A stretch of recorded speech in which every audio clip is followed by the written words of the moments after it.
Yo soy David Calleja Escuadra y, como bien ha dicho Miguel Ángel, voy a exponer mi trabajo de fin de grado, que es la caracterización del comportamiento al fallo de metamateriales obtenidos por fabricación aditiva mediante simulación numérica. Bien, los contenidos de este trabajo están divididos, bueno, mejor dicho, de esta exposición, están divididos en una introducción y estado del arte sobre los metamateriales, un desarrollo de la metodología empleada, un pequeño análisis de los resultados y unas conclusiones principales que hemos obtenido.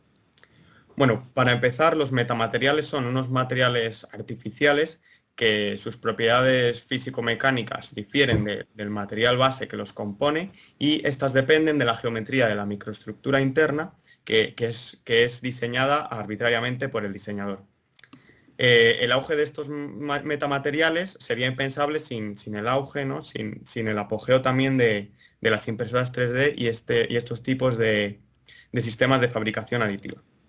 Como propiedades destacables, por tanto, de los metamateriales, pues tendrán menor densidad respecto a su material base, ya que no son compactos, tendrán, por lo tanto, buena rigidez específica, gran versatilidad, pues pueden ser empleados en múltiples campos. Con determinadas geometrías pueden tener propiedades auxéticas, es decir, un índice de Poisson negativo que ante cargas de tracción la sección aumente.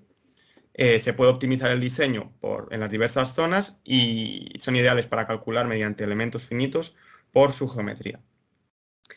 En cuanto a aplicaciones, bueno, como indicaba, pues con determinadas geometrías se pueden alcanzar propiedades auxéticas, como materiales térmicos, ¿no? Este ejemplo es el de una placa que con el calor del sol se utiliza para desalinizar el agua. En el campo de las telecomunicaciones, ¿no? Con determinada geometría de la microestructura, la permeabilidad electromagnética puede llegar a ser negativa, ¿no? Y eso es muy favorable para determinados sistemas de radiofrecuencias. En biotecnología, por su parentesco a algunos órganos del cuerpo humano, en concreto el interior de los huesos, y estructurales, que es en lo que se va a centrar este trabajo. Bien, el procedimiento empleado durante todo el desarrollo ha sido el siguiente. Se comienza con una generación de la estructura, después se calcula y simula dicha estructura en un ensayo a flexión a 3 puntos y por último se realiza un postprocesado para analizar los resultados obtenidos. Para crear los diferentes tipos de metamateriales hemos utilizado 5 tipos de celdillas. La primera es la FCC, Face Center Cubic, que es un hexaedro regular, es decir, un cubo con refuerzo en el centro de las caras, y las probetas resultantes serían las siguientes. Después la BCC, Body Center Cubic, que es también un hexaedro regular con refuerzo en el centro, y las probetas resultantes se verían de esta forma. La F más BCC es una combinación de las dos anteriores, hexaedro regular con refuerzo tanto en el centro como en las caras, más densa, ¿no? Se vería de la siguiente forma. La TET Octet Trash es una celdilla octaédrica en el centro, cuyos octaedros van alternándose las posiciones de centros y de caras alternativamente según suben y da lugar a esta geometría. Y la cuboctaédrica truncada, que es una figura que se obtiene, como su nombre indica, al truncar un cubo. Es la única figura, como curiosidad, tridimensional que puede por sí misma replicarse para teselar completamente el espacio. Las probetas generadas, ¿no? Pues tendrían esta geometría y se verían de esta forma. Bien, para generar estas probetas, el procedimiento que se ha empleado se explica aquí en 2D primero y se han utilizado estas piezas, ¿no? Bueno, no en concreto estas, pero este concepto de piezas, las cuales al replicarse, sus caras contiguas no duplican los elementos, evitando el proceso posterior de tener que buscar los elementos duplicados, eliminarlos, reordenar en el archivo de conectividad y coordenadas todos dichos elementos que con un número muy elevado ralentizaría el proceso de generación y no sería tan óptimo como este. En 3D pues se vería de esta forma, una pieza base que, como digo, rellena el espacio tridimensional a falta de rellenar las caras y aristas finales que posteriormente con un proceso análogo pues se implementan. Y por último ya se cierran las aristas completando la probeta o la geometría a diseñar. Bien, para el proceso de cálculo, para la simulación del ensayo a flexión a 3 puntos, pues se ha seguido un procedimiento de cálculo matricial con control en los desplazamientos y un proceso iterativo para entrar en la zona no lineal. Se aplican unas condiciones de contorno que nos sirven para determinar el ensayo. Después se crea una matriz de rigidez local para cada elemento. Estas matrices, como hemos utilizado elementos viga tridimensionales de 2 nodos, son de 12 por 12. A continuación se ensambla en la matriz global de cada elemento, pues en su correspondiente posición, se impone un desplazamiento, se determinan las fuerzas y desplazamientos nodales correspondientes a dicho desplazamiento impuesto en los nodos, como su nombre indica, y a continuación en los puntos de interacción de 1 entre raíz de 3 se calculan las deformaciones y las tensiones, y estas después se extrapolan para determinar la deformación máxima, de forma que volvamos a entrar en la curva del comportamiento de material con dicha deformación para determinar el nuevo módulo de rigidez correspondiente y de nuevo completar el bucle, ¿no? Volviendo a la creación de la matriz de rigidez local, y aquí comienza el ciclo iterativo. Si convergen los resultados, se continúa, ¿no?, con un desplazamiento mayor, y si no, se repite hasta la convergencia. Bien, cuando terminemos tendremos como resultado una representación gráfica de la posición de todos los elementos y los nodos, e información de si estos elementos han roto o no, además de su tensión y deformación, y una curva con la fuerza equivalente al desplazamiento impuesto respecto a dicho desplazamiento, es decir, la flecha central. Utilizando las ecuaciones de la elástica de una viga de un elemento continuo viga, pues bueno, determinamos la tensión, el módulo de rigidez y el daño, ¿no?, definidos de esta manera.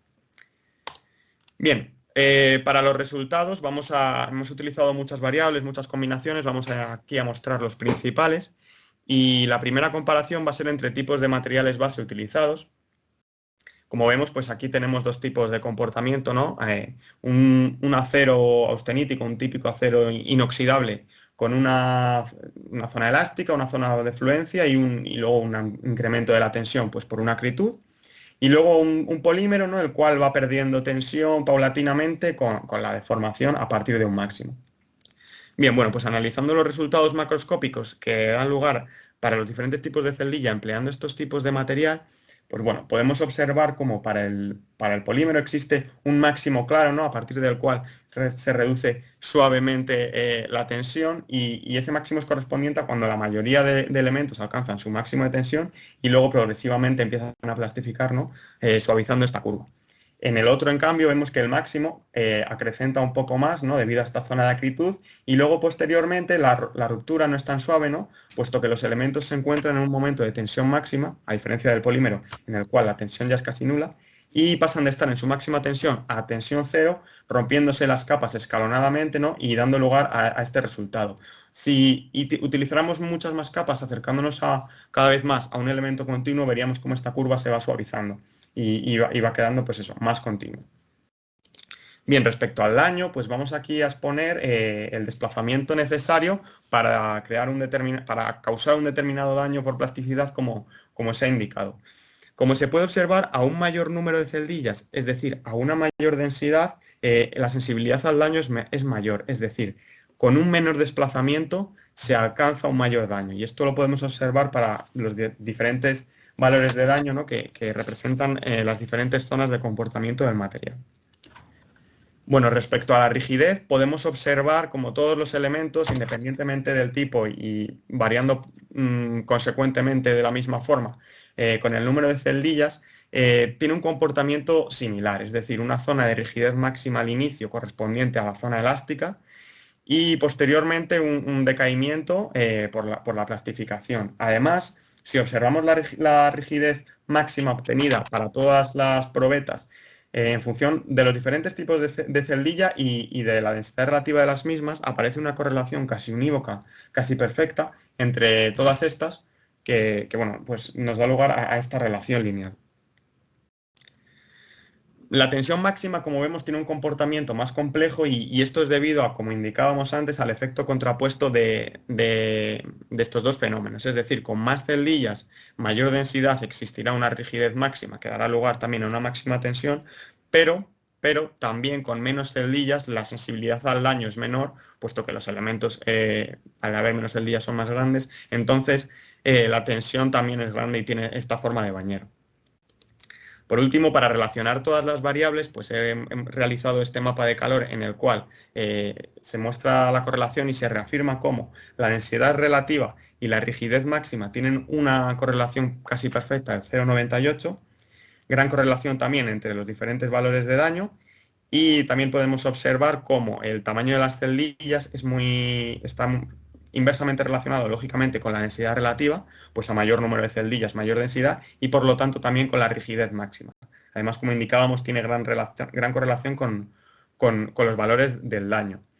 Sin embargo, la tensión podemos observar que no hay ningún valor, digamos, predominante, y tiene influencia de todos, un poco de todas las diferentes variables. Bien, a continuación voy a mostrar unas pequeñas animaciones en las que se observa cómo ocurren los diferentes fenómenos de rotura que hemos analizado. Bien, pues existen dos tipos de rotura. Uno, como vamos a ver aquí primero, más suave por los lados de la probeta, que ocurre tanto en la FCC como en la F más BCC, y un tipo de rotura más brusco por el centro de la probeta, que ocurre en la BCC, en la TET y en la octaédrica. Bien, pues si empezamos la animación, observamos cómo la tensión se alcanza rápidamente el pico y empieza a suavizarse pues, según van plastificando los elementos. Observamos cómo todos los elementos, tanto horizontales como verticales, están cargados a tracción, ¿no? Y van a ir rompiendo, dando lugar a este decaimiento de la tensión, mientras que los elementos de refuerzo interiores trabajan a compresión en estas zonas y sostienen sin romper la probeta, es decir, son los que mantienen la continuidad y la conectividad de la misma. Según va progresando el desplazamiento y nos vamos alejando del centro de la probeta, estos elementos cada vez están más cargados a tracción, al final se acaba produciendo su rotura y entonces la probeta se desestabiliza y quiebra bruscamente. Bueno, esta es la que quiebra menos bruscamente, pero acaba rompiéndose y perdiendo la continuidad por los lados, como indico, de la probeta, puesto que en el centro, como vamos a observar aquí, analizando cómo se rompen los elementos, son los que le dan continuidad. Bien, como observamos primero, son los elementos horizontales los que van rompiendo y según vamos progresando sigue creciendo el porcentaje de elementos rotos hasta que empiezan a romper también por tracción estos elementos, como digo, de refuerzo interiores y la probeta acaba colapsando, ¿no? Estabilizándose ya el número de elementos rotos.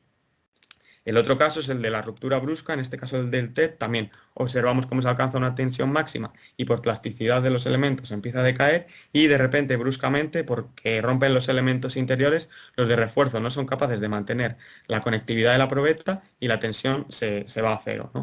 Observando esta ruptura brusca, aquí vemos cómo los elementos, pues bruscamente empieza a incrementar el porcentaje de elementos rotos y enseguida pues se pierde la conectividad y la continuidad de la probeta y se estabiliza dicho número de elementos rotos.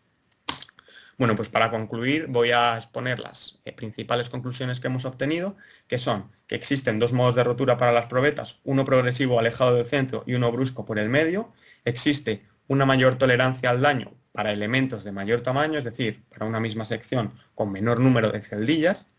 Existe una fuerte correlación entre la rigidez máxima y la densidad, eso como veíamos era una correlación lineal casi perfecta, y el comportamiento es similar entre los diferentes tipos de celdilla, pero la rotura es diferente, es decir, la tendencia de los resultados es muy similar independientemente de la geometría y está más influenciada, por ejemplo, por la densidad de celdillas que empleemos, pero el modo de rotura sí que es muy dependiente de, como digo, de la geometría, ¿no? Como hemos observado. Y bien, para acabar, pues dejaría en el aire pues, futuros proyectos que serían interesantes para poder realizar, como probar ensayos con cargas y descargas para estudiar cómo el daño afecta en estos ciclos de cargas y descargas a la probeta, a la estructura, probar nuevas celdillas, ensayos y materiales base para analizar el comportamiento y quizás observar otros fenómenos, distribuir de forma no homogénea la densidad de celdillas para probar a crear probetas, pues como digo, con diferentes zonas de densidad, quizás en zonas más críticas cargar más de celdillas y que sea más denso con mayor rigidez, podría ser un ejemplo. Y bueno, pues añadir nuevos mecanismos de fallo, como podría ser el pandeo, la fatiga, para en definitiva crear un modelo más realista y más fidedigno. Y bueno, pues muchas gracias. Hasta aquí mi defensa y bueno, pues es el momento de vuestras preguntas.